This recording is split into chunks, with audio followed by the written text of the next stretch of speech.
Welcome back to Magoo's Reviews. I hope everybody's having a blessed day. So this is my review for Batman the Crusader episode 4. Of course, like my previous episodes, this is a spoilers review.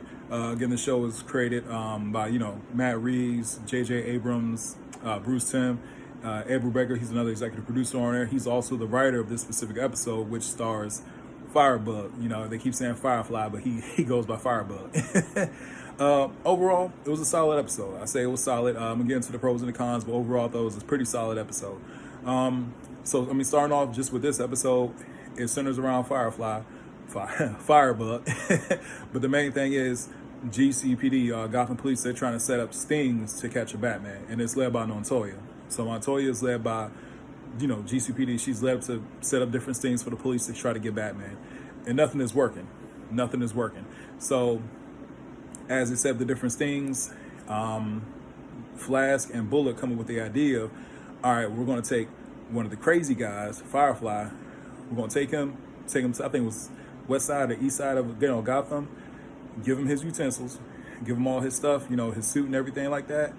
We're going to let him go crazy. You know what I'm saying? So that's exactly what they did. Took him out of the prison, because they didn't like how Montoya was running the thing. They were kind of jealous of her. So once they did that, Firefly went off, started burning up the town. That's what attracted Batman. When they did that, that attracted Batman there. So once there, Batman has a whole little confrontation with Firefly. It's pretty solid. It was nothing to write home like, oh, that was one of the best hero-villain fights I've ever seen. But it was pretty cool. Batman's, saving people out of the burning building. You see him and Commissioner Gordon actually have an interaction, see them work together. Like, okay, I can see where they're planting the seeds for them to become closer, you know what I mean, as the friends that they do become, and really, tight friends. So, but the great thing about that was that after Firefly, after he burned the city up, after he burned the building up, and everybody was saved out, he's looking out the window, and he's out of flames. He's out of fuel. And he turns around, and Bullock and Flask are right there. He's like, I surrender. He's like, I'm out of fuel. But they look at each other and said, he's going to talk. Because they were the ones who set up this thing. They the ones who set him loose. What they do, they kill him. Shot him out the window. He fell to the car out the window and died. That surprised me. I said, oh wow, that was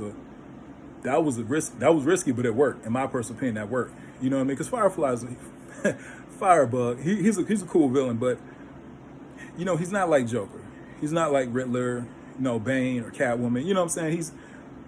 He's cool, but I think out of the Batman villains, he's kind of like a B level, if not a C level Batman villain. You know what I'm saying? So for this, for this particular show, I was like, okay, that was a risky movie that I thought worked. You know what I'm saying? So at that point, that's when you see the photographer for the newspaper capture Bullock out the window with Firefly. So pretty much now Commissioner Gordon sees that, oh man, the newspaper, they were the ones, particularly the heroes, even though they weren't the heroes. So now they take over Montoya's sting of capturing Batman. So it was a pretty cool episode. It was pretty solid. Harley Quinn had another appearance in there where she came up to GCPD and was like, oh, this is how you capture, but this is how Batman works. This is how you operate psychologically. So it was a pretty cool episode. It was pretty cool. Like I said, nothing too major to write home. I like episode 2, 3 a lot more. The one with Clayface and Catwoman, I like those a lot more, way more. And even episode 1, I like episode 1 just a little more than this one. You know what I'm saying?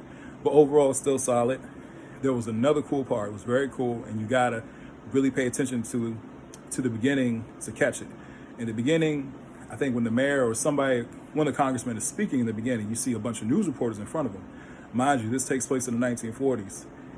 In front, one of the reporters is Lois Lane. It's Lois Lane, but it's Lois Lane from the Max Fleischer Superman cartoons from the 40s. It's the bird, it's the plane, oh, it's Superman. Dun, dun, dun, dun. It's that Lois Lane. You gotta look, because at first I was like, oh, I know my stuff. I was like, oh, that's Lois Lane. That was pretty cool. Like, that's her, right? Fact check it yourself.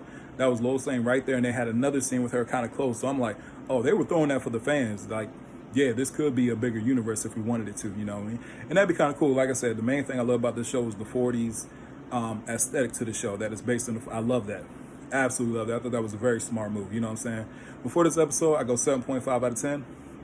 Like I said, I think I like the first 3 episodes a lot more, especially episodes 2 and 3, but overall, pretty solid episode. Please tell me what you guys think. If you have seen it, leave a comment in the comment section. Tell me what you think about it. Don't forget to like, share, and subscribe to the channel. I hope everybody has a blessed day, and I'll see you soon.